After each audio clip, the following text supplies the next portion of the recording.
إحنا جيل شاطر جدًا في تخدير وجعه، بنهرب من فشلنا لتصفح على السوشيال ميديا، بنخاف نواجه الحقيقة.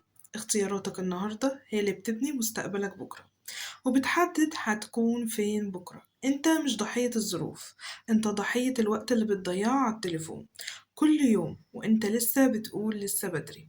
انت مش فاشل، انت بس مدمن راحة مزيفة. الموبايل اللي في ايدك يا اما أداة لنجاحك وتغيير حياتك ومستقبلك وانك تدخل فلوس، يا اما يكون أداة لتضييع وقتك وعمرك وحياتك بلا معنى، ومش محقق اي هدف في حياتك، وهتقضي طول حياتك ندمان على لحظات وأيام اللي ضيعتها على الفاضي. أهلا بيكم في بودكاست رحلة العشرينات للنجاح في حياتكم الأكاديمية والمهنية مع الكوتش أماني.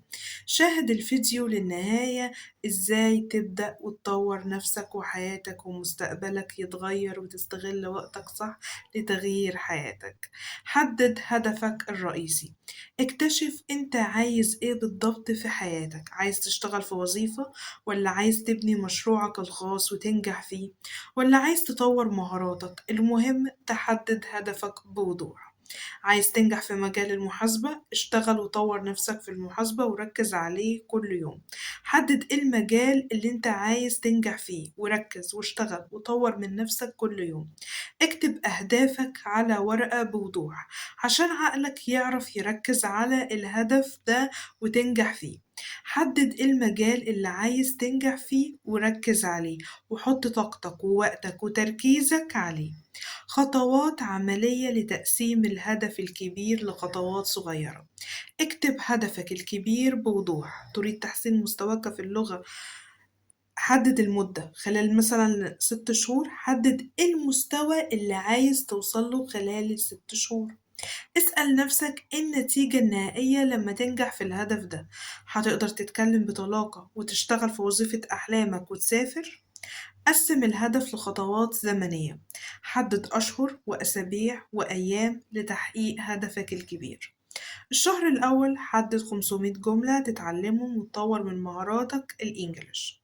الشهر التاني محادثة أساسية. الشهر التالت reading، وهكذا. كل شهر حدد إيه اللي عايز تطور نفسك فيه، وحدد مهام صغيرة يومية. ممارسة محادثة 10 دقايق، استماع بودكاست 10 دقايق. كل مهمة محددة واضحة وسهلة التنفيذ.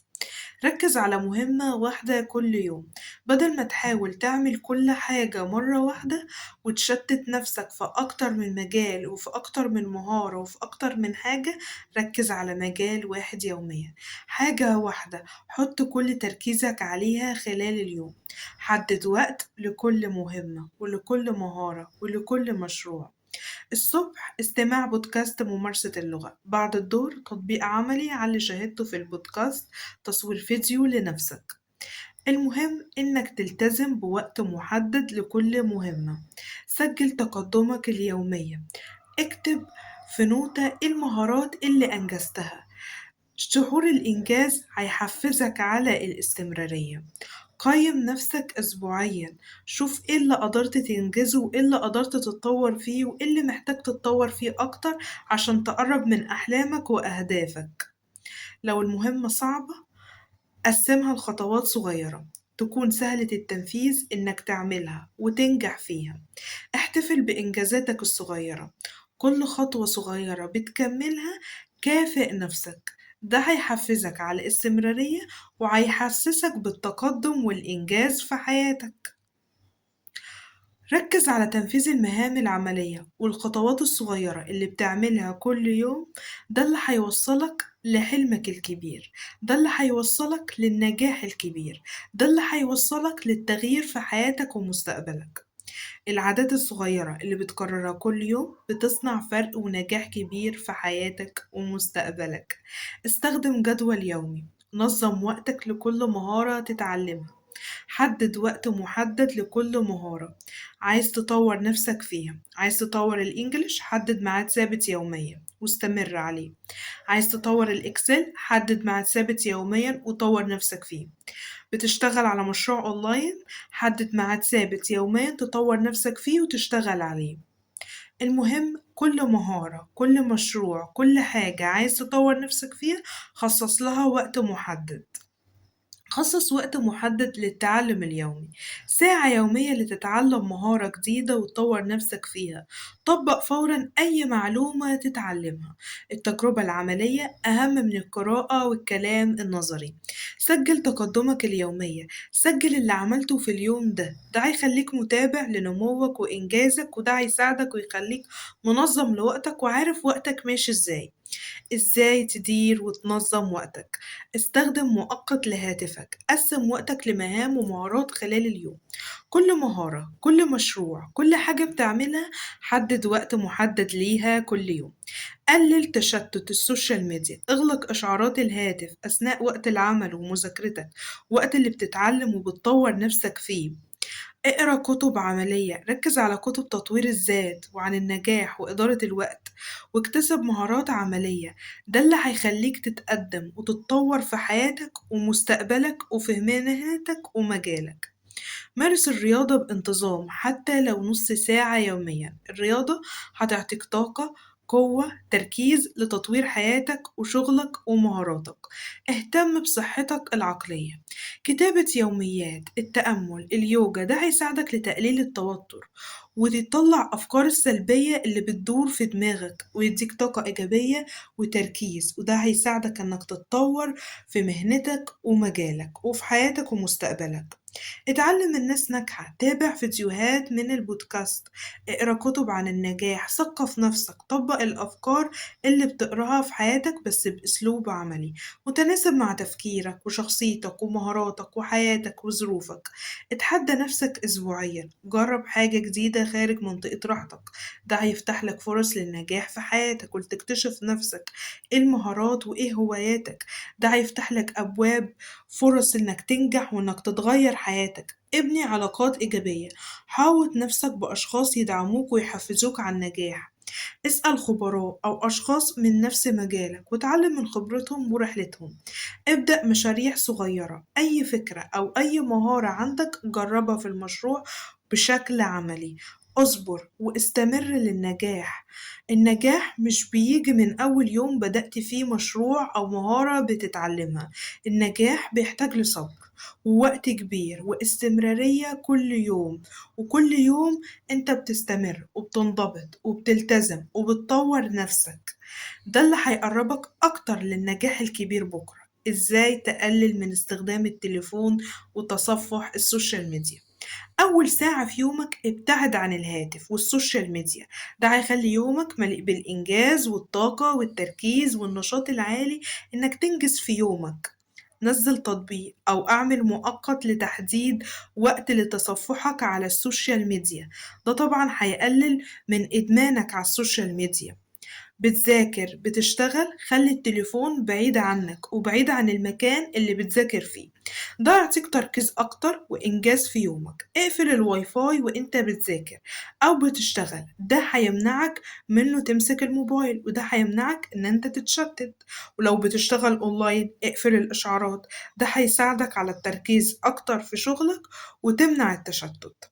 حط ميعاد وقت محدد للتصفح على السوشيال ميديا، لو كنت مثلا بتتصفح 3 ساعات خليها ساعة واحدة في اليوم.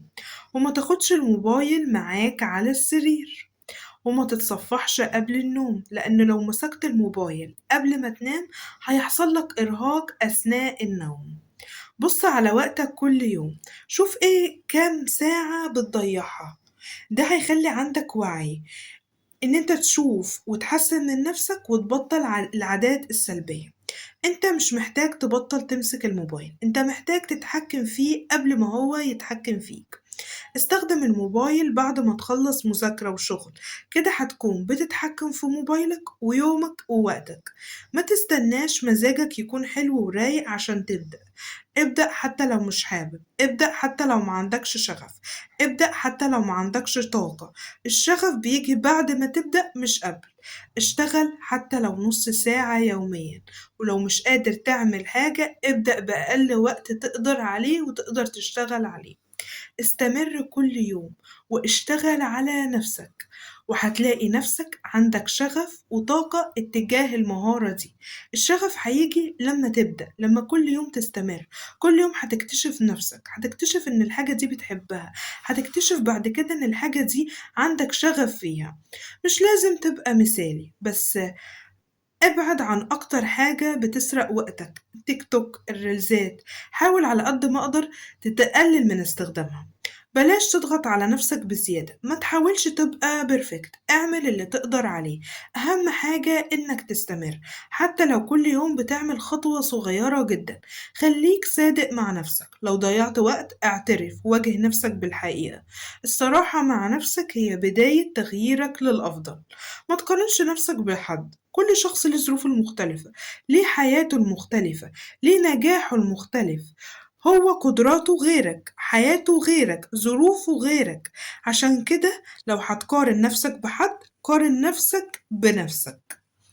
كل واحد فينا ليه رحلته المختلفة، ليه توقيت النجاح المختلفة، لذلك لا تقارن نفسك بأي شخص. المقارنة هتضيع وقتك وطاقتك. خليك مسؤول عن حياتك، محدش هيجي ينقذك وينظم لك حياتك، القرار بإيدك. انت مسؤول عن حياتك، انت اللي بإيدك تنجح، انت اللي بإيدك تنقذ نفسك. اشتغل وابدأ مهارة صعبة انت مأجلها وخايف منها، ده هيبني ثقتك بنفسك، وده اللي هيخليك تكتشف نفسك. والمهارة دي في الأغلب انت هتكون شاطر فيها. مش هتعرف ومش هتعرف انت شاطر فيها ولا لأ غير لما انت تبدأ وتشتغل وتطور نفسك فيها وتستمر عليها.